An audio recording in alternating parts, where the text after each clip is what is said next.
السلام علیکم ورحمۃ اللہ تعالی وبرکاتہ۔ یا ایھا الذین آمنوا کتب علیکم الصیام کما کتب علی الذین من قبلکم لعلکم تتقون۔ صدق اللہ مولانا العظیم وصدق رسولہ النبی الامین المتین الکریم ونحن علی ذلک لمن الشاہدین والشاکرین والحمد للہ رب العالمین۔ اللہ رب العزت نے قرآن مجید والفرقان الحمید میں ارشاد فرمایا، یا ایھا الذین آمنوا کتب علیکم الصیام کما کتب علی الذین من قبلکم لعلکم تتقون۔ اے ایمان والو، تم پر روزہ فرض کیا ہے جس طریقے سے تم سے پہلے پر فرض تھا تاکہ تم گناہوں سے بچو۔ اللہ نے ارشاد فرمایا تم سے پہلے روزہ فرض تھا، تم سے پہلے فرض تھا۔ اس سے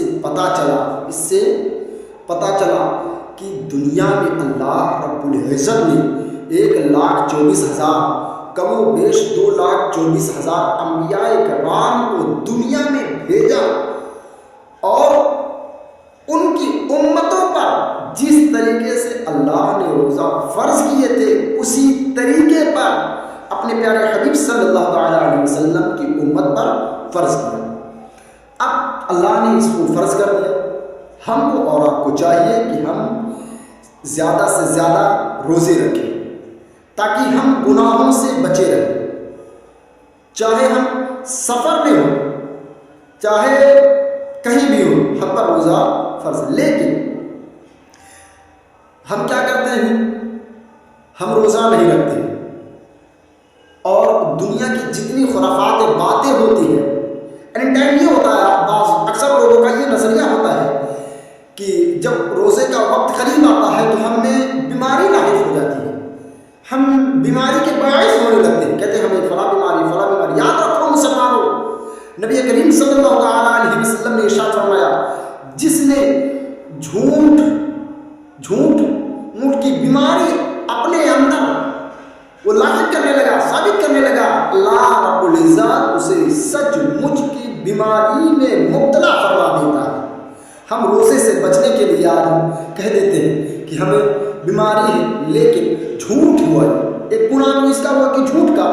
آپ جھوٹ کے بارے میں جا کر کے پڑھیں، حدیث مبارکہ ہے کہ نبی کریم صلی اللہ علیہ وسلم ارشاد فرماتے ہیں، جس کسی نے جھوٹ کیا یعنی جھوٹ بولا، اللہ کے فرشتے اس سے دور ہو جاتے ہیں۔ اب ہم اندازہ لگائیں، فرشتے دور ہو جائیں، رحمت کے فرشتے دور ہو رہے ہیں، اب پھر ہمارے گھروں میں خیر و برکت کہاں سے آئے گی؟ صحیح بخاری و مسلم کی حدیث مبارکہ ہے، حضرت ابو ہریرہ رضی اللہ تعالی عنہ سے مروی کہ رسول کریم صلی اللہ تعالی علیہ وسلم ارشاد فرماتے ہیں، جب رمضان آتا ہے آسمان کے دروازے کھول دیے جاتے ہیں، آسمان کے دروازے کھول دیے جاتے ہیں۔ ایک روایت میں جنت کے دروازے کھول دیے جاتے ہیں، ایک روایت میں رحمت کے دروازے کھول دیے جاتے ہیں، اور جہنم کے دروازے بند کر دیے جاتے ہیں، اور شیاطین زنجیروں میں جکڑ دیے جاتے ہیں، اور ان میں بیڑیاں لگ جاتی ہیں، ان میں تاپ ڈال دی جاتی ہے۔ حضرت ترمذی کی حدیث مبارکہ ہے، روایت ہے کہ جب رمضان کی پہلی رات آتی ہے، پہلی رات ہوتی ہے، تو شیاطین سرکش جتنے ہوتے ہیں، جتنے سرکش جن ہو چاہے شیطان ہو، سب قید کر دیے جاتے ہیں، اور جہنم کے دروازے بند کر دیے جاتے ہیں، اور جنت کے دروازے کھول دیے جاتے ہیں۔ مسلمانوں، کتنی بڑی اور کتنی اچھی بات ہے کہ 11 مہینے انسان کھاتا ہے، پیتا ہے، اپنی زندگی جس طریقے سے چاہتا ہے گزارتا ہے، لیکن جب رمضان کا مہینہ آتا ہے جس میں شیطان کا نہ کوئی شکایت ہوتی ہے، نہ ہمیں کوئی پریشان کرنے والا ہوتا ہے، لیکن پھر بھی ہم 1 مہینہ اللہ کے نام پر روزہ نہیں رکھ سکتے ہیں۔ جو ہم پر زندگی میں فرض کر دی گئی ہے ہم اس سے دور ہو جاتے ہیں، اور یہ ایسا فرض ہے پیارے کہ آپ کبھی اس کی معافی نہیں ہو سکتی، اس کو معاف نہیں کیا جا سکتا ہے۔ ابن ماجہ انس رضی اللہ تعالیٰ عنہ سے روایت ہے، کہتے ہیں جب رمضان آیا تو حضور کریم صلی اللہ تعالیٰ علیہ وسلم نے فرمایا، یہ مہینہ آیا، اس رات میں 1000 مہینوں مہینوں سے بہتر ہے۔ جو اس سے محروم رہا وہ ہر چیز سے محروم رہا، اور جو اس کو اپنا لیا اس نے ہر چیز کو پا لیا۔ اور بہکی شعیب ابن عباس رضی اللہ تعالیٰ عنہ سے روایت ہے کہ جب رمضان کا مہینہ آیا رسول کریم صلی اللہ تعالیٰ علیہ وسلم نے ارشاد فرمایا کہ جتنے قیدی ہیں سب کو رہا فرما دو، یعنی جو غلام ہیں ان کو رہا فرما دو، اور ہر سائل کو جو مانگے اسے عطا کر دو۔ اور نبی کریم صلی اللہ تعالیٰ علیہ وسلم ارشاد فرماتے ہیں جس کسی نے اپنے غلاموں پر شفقت کیا، جس کسی نے اپنے غلاموں پر شفقت کیا، اللہ رب العزت اسے بخشش فرما دیتا، اس کی مغفرت فرما دیتا ہے۔ اور ایک ہی نہیں پیارے بلکہ ہزاروں احادیث مبارکہ موجود ہیں، لیکن ہم اس سے دور رہتے ہیں۔ باقی شعیب الایمان حضرت ابن عمر رضی اللہ تعالیٰ عنہ سے راوی کہ رسول کریم صلی اللہ تعالیٰ علیہ وسلم ارشاد فرمایا جنت ابتدائے سال سے انتہائی سال تک، یعنی آئندہ سال تک رمضان کے لیے آراستہ کر دی جاتی ہے۔ جب رمضان کا پہلا دن آتا ہے تو جنت کے پتوں سے عرش الہی کے نیچے ایک ہوا چلتی ہے، ہوا حورین پر چلتی ہے، اور وہ کہتی ہے اے رب تو اپنے بندے سے ہمارے لیے ان کو شوہر بنا، اپنے بندے میں سے ہمارے لیے ان کو شوہر بنا جن سے ہماری آنکھیں ٹھنڈی ہو، جن سے ہماری آنکھیں ٹھنڈی ہوں، اور میری آنکھیں ٹھنڈی ہو اور ان کی آنکھیں ہم سے ٹھنڈی ہو۔ یہ کیوں شاید ہوا ہے؟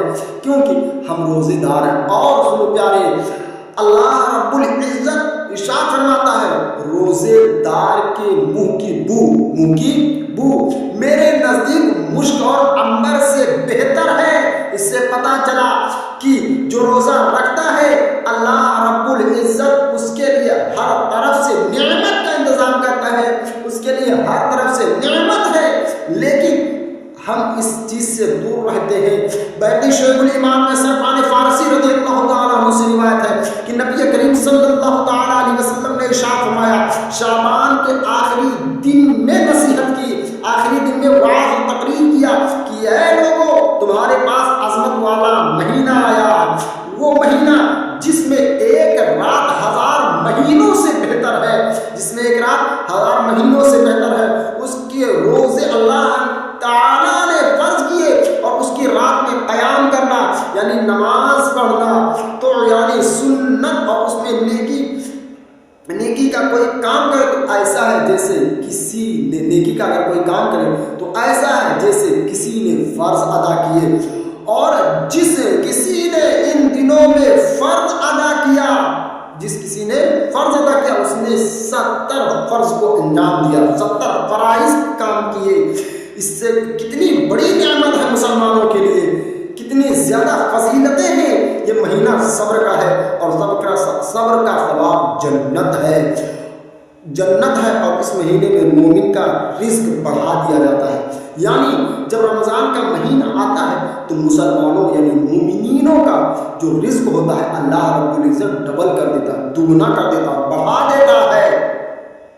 اور حضرت سلمان فارسی رضی اللہ تعالیٰ عنہ سے اسی حدیث مبارکہ میں مروی ہے، ارشاد فرماتے ہیں کہ جو کوئی بندہ مومن، نبی کریم صلی اللہ علیہ وسلم نے ارشاد فرمایا جو کوئی بندہ مومن ایک روزے دار کو افطاری کراتا ہے اللہ رب العزت اس کی مغفرت فرما دیتا ہے، چاہے وہ افطاری ایک گھونٹ پانی سے کرائے، چاہے وہ دودھ سے کرائے، چاہے وہ خرما کھلا کے کرائے۔ اور اس سے بڑی فضیلت ہے پیارے، آقا ارشاد فرماتے ہیں جس نے اس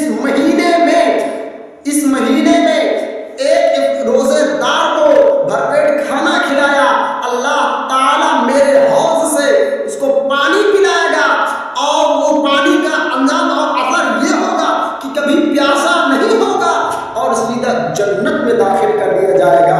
کتنی بڑی فضیلت ہے، کتنی زیادہ اس کی فضیلت ہے۔ یہ وہ مہینہ ہے کہ اس کا اول رحمت ہے، اور اس کی اوسط مغفرت ہے، اور اس کا آخری جہنم سے